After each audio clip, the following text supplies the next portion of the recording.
Tout est froid, froid et électrique. Dans cette salle de bain où l'azur de la faïence disnique flamboie d'inflexions solaires, flattant le ventre des byzantines basiliques. Là, dans une alcôve palatiale que ne perce aucun jour, des frises pariétales de méandres mosaïqués cernent la béance de panneaux d'émaux céruléens, bâillant comme des fenêtres, ouvertes sous la mer. Ciselant sur fond de lapis les silhouettes de sphinges entrelaçant leurs griffes aux motifs de rosettes, une feuille d'or chamarde la niche de jambage, s'étirant en perpendiculaire sous le joug d'un large empyrée, pavé de lumière.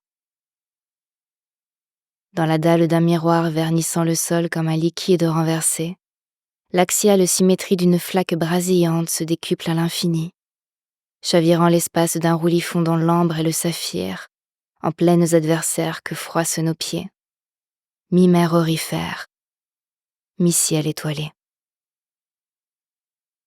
Au centre de la pièce, émergeant de l'indigo en précieuse iléité, une baignoire ovale de cuivre doré convoque à moi le souvenir d'un conte jadis inventé pour m'apaiser, tandis que je patientais sur un lit d'hôpital.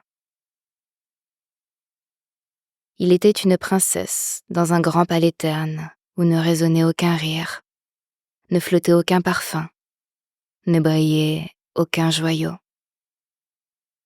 Succombant à l'ennui, elle transmit au village des invitations au bal qu'elle décida d'organiser pour son anniversaire et prit sur le champ la mer afin de quérir de quoi décorer le château. Un jour, elle aperçut au loin une paillette brillant de 1000 feux au milieu des flots. Son bateau jeta l'ancre sur une île merveilleuse où le sable était d'or et l'écume de diamants. Les vagues regorgeaient de perles scintillantes et les bosquets débordés de fleurs multicolores à l'enivrant parfum.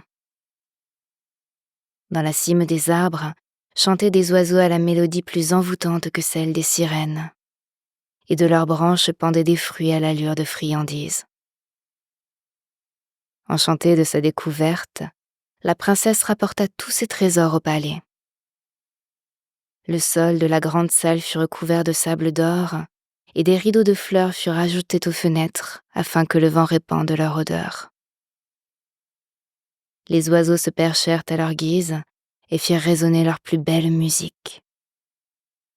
Un somptueux goûter de gâteaux et sirops de fruits fut dressé près de la piste de danse.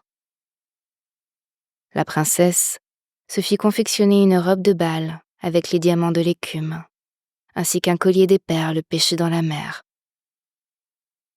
Lorsque les invités arrivèrent, ils découvrirent le plus beau palais qu'ils aient jamais vu.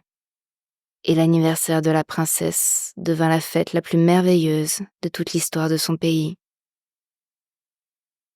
Subtile, ne trouvez-vous pas? Une paillette brillant de 1000 feux au milieu des flots. Une île dorée cerclée d'azur. Ma pupille cernée de bleuissures. La baignoire est vide.